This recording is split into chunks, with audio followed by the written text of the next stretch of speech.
அனைவருக்கும் வணக்கம். தெலுங்கானா முதலமைச்சர் ரேவந்த் ரெட்டி அவர்கள் ஒட்டுமொத்த இந்தியாவுக்கே சொல்ல போனா ஒட்டுமொத்த சினிமா சைக்கோக்கள், சினிமா பைத்தியங்களுக்கே பாடம் எடுத்திருக்கிறாரு. அவருடைய அசம்பிளியில அவர் பேசும்போது பாத்தீங்கன்னா தெள்ள தெளிவா ஒரு வார்த்தை, இனிமே நான் முதலமைச்சராக இருக்கிற வரைக்கும் இங்க சிறப்பு காட்சிகள் அப்படின்னு சொல்லி எந்த கருமாந்தரத்துக்கும் அனுமதி கிடையாது அப்படிங்கிற ஒரு விஷயத்த சொல்லியிருக்காரு. சினிமால இந்த பெரிய பெரிய ஹீரோக்கள் படங்கள்லாம் ரிலீஸ் ஆகும்போது காலைல 4 மணி ஷோ, நைட் 1 மணி ஷோ, இந்த மாதிரியான விஷயங்களுக்கெல்லாம் அனுமதின்றது என்னுடைய ஆட்சியில கிடையாது அப்படிங்கிற ஒரு விஷயத்த சொல்லியிருக்காரு.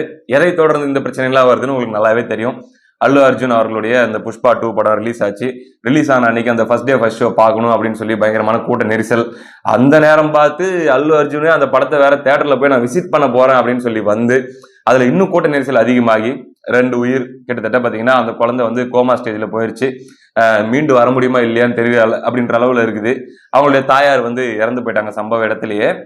இதை தொடர்ந்து அல்லு அர்ஜுன் அவர்கள் வந்து கைது செய்யப்பட்டாரு. கைது செய்யப்படும் போது எதுக்குங்க இது ஒரு ஆக்சிடென்ட், இந்த ஆக்சிடென்ட்டுக்காக அவரை போய் கைது பண்ணலாமா, இது நியாயமா, இது வந்து திட்டமிட்டே அவரை வந்து காலி பண்றதுக்காக அங்க நடக்கிற அந்த ஆந்திரா தெலுங்கானா மாநிலங்கள்ல நடக்கக்கூடிய ஃபேமிலி பாலிடிக்ஸ் இவர் மீது இப்ப வந்து திடீர்னு ஒரு பேன் இந்தியா சூப்பர் ஸ்டாரா அவர் ஆயிட்டாரு. இன்னைக்கு வந்து நம்பர் 1 ஸ்டேஜுக்கு போயிட்டாரு. அவருடைய பிசினஸ்ங்கிறது குறிப்பா வட இந்தியால மிகப்பெரிய அளவுல போயிட்டு இருக்குது. இதெல்லாம் பார்த்து வயிறு எரிகிற அங்க இருக்கக்கூடிய இன்ஃபுளுன்ஸான ஒரு 4-5 குடும்பங்கள், அங்க தெலுங்கு திரையுலக கட்டி ஆள்றதே அந்த 5 குடும்பங்கள் தான் வச்சுக்கோங்களேன். அவங்க தான் வந்து இந்த மாதிரியான வேலையெல்லாம் வந்து அரசியல் ரீதியா அவர் வந்து அசிங்கப்படுத்துறதுக்காக பண்றாங்க அப்படின்ற மாதிரியான பல்வேறு கருத்துக்கள். பவன் கல்யாண் மீது அந்த குற்றச்சாட்டு வைக்கப்பட்டது உண்மையாக கூட இருக்கலாம். இந்த சூழலை அவர்கள் பயன்படுத்தி கொண்டு அவருக்கு எதிராக அரசியல் செய்யறாங்க அப்படின்ற மாதிரி கூட இருக்கலாம். ஏன் அப்படின்னா ரேவந்த் ரெட்டி அவர்கள் அசம்பிளியில பேசும்போது தெலுங்குல சொல்லிட்டு அதே விஷயத்த ஹிந்திலையும் சொல்றாரு. ஹிந்தியில சொல்றாரு அப்படின்னும் போது எதுக்காக அப்படின்னா இது நேரடியா போயிட்டு நார்த் இந்தியன் ஆடியன்ஸ் கனெக்ட் ஆகணும். ஏன்னா வட இந்தியால தான் பிச்சுக்கிட்டு ஓடுது அந்த படம். இது வரைக்கும் இந்தியில வெளியாகி பயங்கரமான ஹிட் ஆன படங்கள் ஷாருக் கான், சல்மான் கான், இன்னும் பெரிய பெரிய படங்கள் எல்லாத்தையும் தாண்டி இந்த படம் வந்து ரெக்கார்ட் பிரேக்கிங் பண்ணியிருக்குது ஹிந்தியில மட்டுமே அப்படின்ற ஒரு விஷயம் இருக்கிறதுனால டைரக்டா ஹிந்தி ஆடியன்ஸ் மத்தியிலையும் ஒரு மிகப்பெரிய நெகட்டிவ் இமேஜை வந்து அல்லு அர்ஜுனுக்கு ஏற்படுத்தணும், கேரக்டர் அசாசினேஷன் பண்ணும் அப்படின்றதுக்காக ரேவந்த் ரெட்டி பேசிட்டாரு அப்படின்ற மாதிரியும் சொல்லப்படுது. ஆனா அவர் சொன்ன செய்தி அது ரொம்பவே கூர்ந்து கவனிக்கப்பட வேண்டிய, உற்று நோக்கப்பட வேண்டிய ஒரு செய்தியா தான் இருக்குது. பல்வேறு தரப்பினரும் இது சம்பந்தமாக பதிவுகள் போட்டுட்டு இருக்கிறாங்க. இந்தியா முழுக்க இது ஒரு பேசு பொருளா இருக்குது. ஆனா ஒரு வகையில் இது வந்து இந்த திரைப்படம் மீது பயங்கர மயக்கத்தில் இருக்கிற எல்லாருக்குமே ஒரு பாடமா இருக்குது. அதை நம்ம பார்ப்போம். ரேவந்த் ரெட்டி என்ன சொன்னாரு அப்படின்னாங்க, கைது பண்ணோன்னு மட்டும் தான் உங்களுக்கு தெரியும், அவர் கூட்டு போய் சில மணி நேரம் உள்ள வச்சிருந்தோம், எதுக்காக, இது ஒரு ஆக்சிடென்ட் தானே அப்படின்னு சொல்றீங்க. இல்ல, அல்லு அர்ஜுன் இதுல ஒரு சில்லறத்தனமான வேலையை பண்ணாரு. என்ன அப்படின்னா படம் பாக்குறதுக்காக ஃபர்ஸ்ட் டே ஃபர்ஸ்ட் அவரு வராரு. வரும்போது அங்க மிகப்பெரிய அளவுல கூட்ட நெரிசல் ஏற்படும் அப்படின்னு தெரிஞ்சுதான் வராரு. முன்கூட்டியே அவருக்கு வந்து அறிவிப்புகள் கொடுக்கப்பட்டுச்சு, வேணாங்க, கண்ட்ரோல் பண்ண முடியாது, பெரிய சிக்கல் ஆயிடும், நீங்க வர வேண்டாம், எல்லாம் ஒரு மாதிரி பைத்தியம் மாதிரி இருப்பாங்க அப்படின்ட்டு. அதையும் தாண்டி இல்ல நான் ஃபேன்ஸோட பாப்பேன்னு சொல்லி வராரு. முன்னெச்சரிக்கை கொடுக்கப்பட்டு வராரு. வந்துட்டு போயிட்டு அவர் வந்து தியேட்டர்ல உட்காந்து படம் பார்த்துட்டு இருக்காரு. படம் ஆரம்பிச்சு சில நேரங்கள்லயே பாத்தீங்கன்னா அவருக்கு உள்ள இருக்கும் போதே செய்தி வந்துருச்சு, இப்படி ஒரு உயிர் போயிருச்சு, இன்னும் பயங்கரமா நீங்க உள்ள இருக்கிறீங்கன்றதுனால வெளியே பயங்கரமான நெரிசல் அதிகமாயிட்டே வருது, நீங்க இருக்கிறது எந்த வகையிலும் நல்லது கிடையாது, நீங்க கிளம்புங்க அப்படின்னு சொல்லி படம் பார்த்துட்டு இருக்கும் போதே அல்லு அர்ஜுனுக்கு அந்த உயிர் போன செய்தி வந்துருச்சு. ஆனா அது கேள்விப்பட்ட பிறகும் இல்ல அப்படின்னு சொல்லி இவர் உட்காந்து பார்த்துட்டே இருக்காரு. அதுக்கப்புறமா ஒரு வழியா அவரை வந்து கன்வின்ஸ் பண்ணி இல்ல நீங்க போயிருங்க அப்படின்னு சொன்னதுக்கு அப்புறம் எந்திரிச்சு போறாரு. போனவர் சும்மா கார்ல ஏறி சத்தம் இல்லாம போக வேண்டியது தானே. எத்தனையோ நடிகர்கள் வந்து அவங்களுடைய படங்களை வந்து ஆடியன்ஸோட என்ஜாய் பண்றதுக்கு வருவாங்க. மாஸ்க் எல்லாம் போட்டுக்கிட்டு, கேப் போட்டுக்கிட்டு, தான் வர்றதே தெரியாம மறைஞ்சிருந்து வந்து படத்தை மட்டும் எப்படி ரெஸ்பான்ஸ் இருக்குதுன்னு சொல்லி ஆடியன்ஸோட உட்காந்து பார்த்துட்டு எந்தெந்த இடத்துல கை தட்டுறாங்க, ஒர்க் ஆயிருக்கா, நம்ம நினைச்சு எடுத்த சீன்லாம் ஆடியன்ஸ் கனெக்ட் ஆயிருக்கான்னு தெரிஞ்சுக்கிறதுக்காக வந்து பார்த்துட்டு போயிடுறாங்க. அதை நம்ம நிறைய பார்த்திருக்கோம். விஜய் அவர்கள், நம்ம தமிழ் திரையுலகில் இருக்கக்கூடியவங்க நிறைய பேர் அதை பண்றாங்க. ஆனா இவர் வந்து மிகப்பெரிய அளவுல ஏதோ வந்து எலெக்ஷனுக்கு வந்து ரோட் ஷோ வர மாதிரி வந்து அங்க ஒரு பெரிய அலப்பறையை கூட்டிட்டு போயிட்டாரு. இப்படி வெளியே கிளம்பி போங்கன்னு சொன்னதுக்கு அப்புறம் போகும்போதும் காருக்குள்ள இறங்கி அமைதியா போகாம அதுல மேல ரூஃபை ஓபன் பண்ணி எந்திரிச்சு நின்றுட்டு மறுபடியும் கையை ஆட்டிக்கிட்டே போறது, மறுபடியும் அந்த இடத்துல ஒரு இது உருவாகுது. இந்த மனுஷனுக்கு எல்லாம் கொஞ்சமாச்சும் இரக்கம் இருக்குதா, மனிதாபிமானம் இருக்குதா, இது மனுஷனா இல்ல மிருகமா அப்படிங்கிற அளவுக்கு பாத்தீங்கன்னா ஒரு உயிர் போயிருச்சுன்னு தெரியும், தெரிஞ்சதுக்கு அப்புறமே என்னையா உனக்கு சீனு அப்படிங்கிற மாதிரி மிகப்பெரிய அளவுல கண்டனங்கள் இன்னைக்கு இந்தியா முழுக்க பரவிட்டு இருக்குது. அதுக்கப்புறம் அல்லு அர்ஜுன் வந்து ஒரு பிரஸ் மீட் கொடுத்து இன்னைக்கு விளக்கம் கொடுத்துட்டு இருக்காரு. ஐயோ அந்த உயிர் போனதுல எனக்கு மிகுந்த வருத்தம் தாங்க, அதை நான் இல்லைன்னு சொல்லல அப்படி இப்படின்னு சொல்றாரு. ஆனா வந்து அவர் பேசுறது எல்லாமே ஆர்டிபிஷியலா இருக்குது. என்ன அப்படியே அதுக்காக மனசுல பயங்கரமா உருகி வேதனைப்படுறாரு மாதிரியே தெரியுது. நான் தனக்கு ஒரு பிரச்சனை வந்துருச்சு, அவமானம் ஆயிருச்சு அப்படின்றத மறைக்கிறதுக்காக இன்னைக்கு வந்து ஏதோ வந்து அந்த கேமரா முன்னாடி உளறிட்டு இருக்காரு அப்படின்ற மாதிரி தான் பாக்குறாங்க. இந்த சூழல்ல ஆந்திர ஊடகங்கள், அதாவது தெலுங்குல இருக்கக்கூடிய ஆந்திரா, தெலுங்கானால இருக்கக்கூடிய ஊடகங்கள் எல்லாம் இது பத்திக்கிட்டு எரியுதுங்க. அதுல வந்து இப்ப அரெஸ்ட் பண்ணி உள்ள கூட்டு போனாங்கல்ல, அந்த நேரத்துல உள்ள நடந்தது என்ன அப்படின்னு சொல்லி ஒருத்தர் பேசியிருந்திருக்காரு.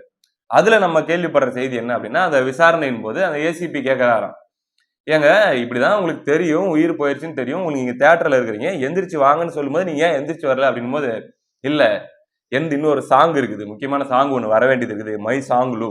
அந்த சாங் வந்து எப்படி ரெஸ்பான்ஸ் இருக்குதுன்னு நான் பார்த்துட்டு தான் வருவேன். செகண்ட் ஹாஃப்ல எந்த ஒரு முக்கியமான ஃபைட் இருக்குது, அந்த ஃபைட்டுக்கு வந்து எப்படி இங்கெல்லாம் ரெஸ்பான்ஸ் இருக்குதுன்னு நான் பார்க்கணும்.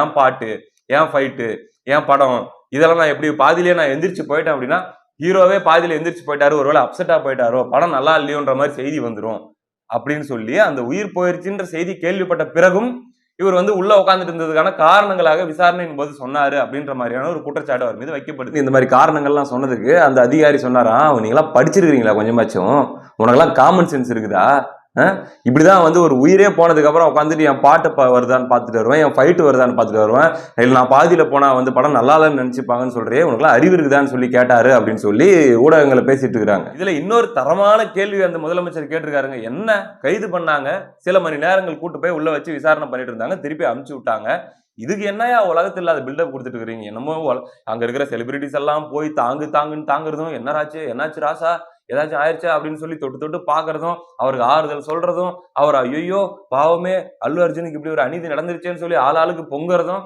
ஏன்னா ஒரு ஒரு ஒரு குடும்பமே அழிஞ்சு போச்சு, ஒரு உயிர் போயிடுச்சு, அந்த குடும்பமே அந்த மனைவி இல்லாம அந்த குழந்தை இந்த கண்டிஷன்ல இருக்கும்போது தாய் இல்லாத ஒரு இன்னொரு குழந்தைய வச்சுக்கிட்டு என்னடா பண்ணுவாங்க அந்த குடும்பம், இதை பத்தி எவனா யோசிச்சிங்களாடா? சாமானியர்களுடைய உயிர்னா உங்களுக்கு அவ்வளவு சாதாரணமா தெரியுது, ஒரு செலிபிரிட்டியை வந்து கூட்டிட்டு போய் ஒரு 4 மணி நேரம் 3 மணி நேரம் விசாரணை பண்ணதுக்கு நீங்க ஆளாளுக்கு போய் என்னாச்சு அப்படின்னு சொல்லி தாங்கிட்டு இருக்கிறீங்க. ஏன்னா கண்ணு போயிருச்சா, இல்ல கிட்னி போயிருச்சா அந்த விசாரணையில, இல்ல கை கால் போயிருச்சா, என்னடா போயிருச்சு அந்த ஆளுக்கு அப்படிங்கிற மாதிரி அந்த முதலமைச்சர் பேசி வச்சிருக்காருங்க.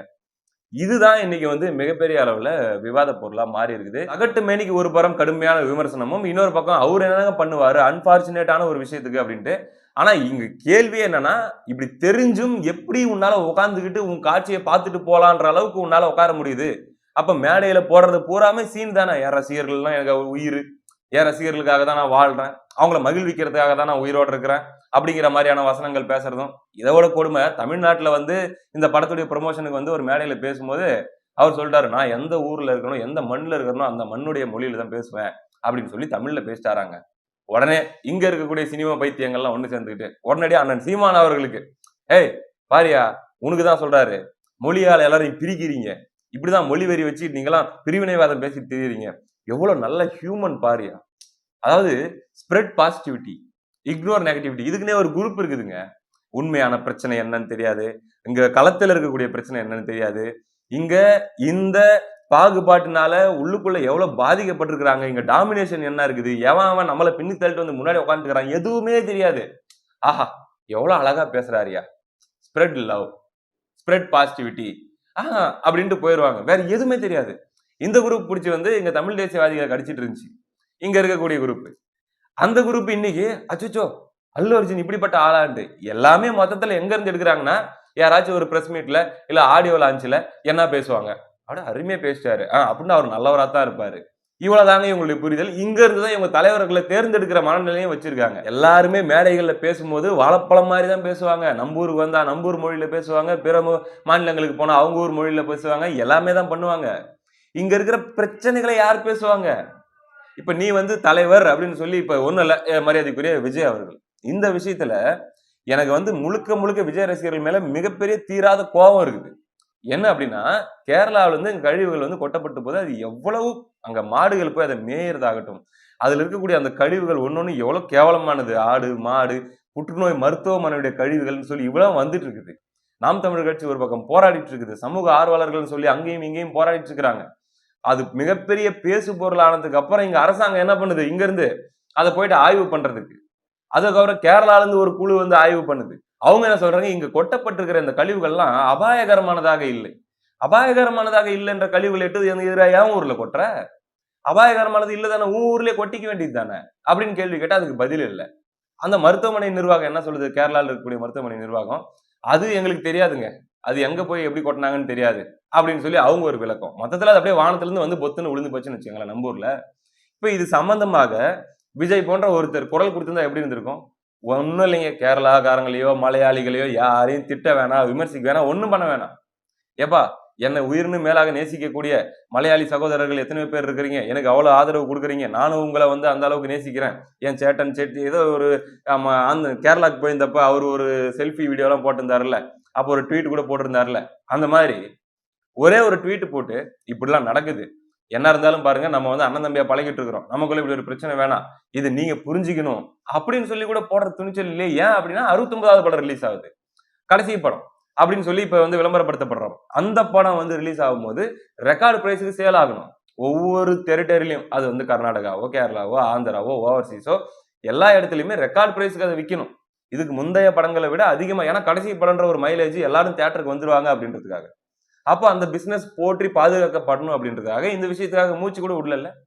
சரி விஜய் அவர்கள் உள்ள விஜய் ரசிகர்கள் இது சம்பந்தமா ஒரு ஹேஷ்டேக் ட்ரெண்ட் பண்ணி எதுக்கோ ஹேஷ்டேக் சும்மா ஒரு ஒரு தனக்கு பிடிக்காத நடிகர்களுடைய படம் ரிலீஸ் ஆகுதுன்னா அதை வந்து ஃபிளாப் ஆகிறதுக்கு ஹேஷ்டேக் எல்லாத்தையும் ஹேஷ்டேக் ட்ரெண்ட் பண்ண முடியுது இல்ல இந்த ஒரு விஷயத்தை எடுத்து வச்சு உங்களுக்கு நேரடியாக எப்போதும் உங்களோட நட்பில் கூடி குழாவுகிற அந்த கேரள ரசிகர்களுடைய அங்க இருக்கக்கூடிய மலையாள இளைஞர்களுடைய அவர்களுடைய கவனத்துக்கு இதை கொண்டு சென்று அவர்களுக்கு அந்த புரிதல் கொண்டு வந்திருக்கலாம் சண்டை போட சொல்லல உங்களை யாரும் பிரிச்சு பேச சொல்லல அவங்களுக்கு கொண்டு போகணுன்ற எண்ணமாச்சும் உங்களுக்கு வந்துச்சா திரை மயக்கம் எல்லாமே ஒரு மாதிரி பார்க்க எல்லாமே நல்லா இருக்குது தியேட்டர்ல பாருங்க எல்லாம் பாசிட்டிவான விஷயங்களா இருக்குது அவங்க நம்மளை நேசிக்கிறாங்க நம்ம படத்தை அவங்க பாக்குறாங்க மேடைகள்ல பாருங்க நம்ம ஊரை பத்தி அவங்க புகழ்ந்து பேசுறாங்க அருமையா இருக்குது எல்லாமே கரெக்டா இருக்குது அப்படின்ற மாதிரியான ஒரு மிதப்பு ஆனா இப்படி மேடையில் பேசக்கூடியவர்கள் இப்படி மேடையில் வந்து spread love spread positivity ignore நெகட்டிவிட்டின்னு பேசக்கூடியவங்க அவங்களுடைய உள் மனதில் தன்னை எவ்வளவு உயர்ந்த ஒரு பிறப்பாகவும் தன்னுடைய ரசிகர்களை தனக்காக வந்து அங்க வந்து முதல் நாள் 200 ரூபாய் டிக்கெட்டை வந்து 1000 ரூபாய் காசு கொடுத்து வாங்கி பார்த்து நெரிசல்ல சிக்கி செத்து போற அந்த ரசிகர்களை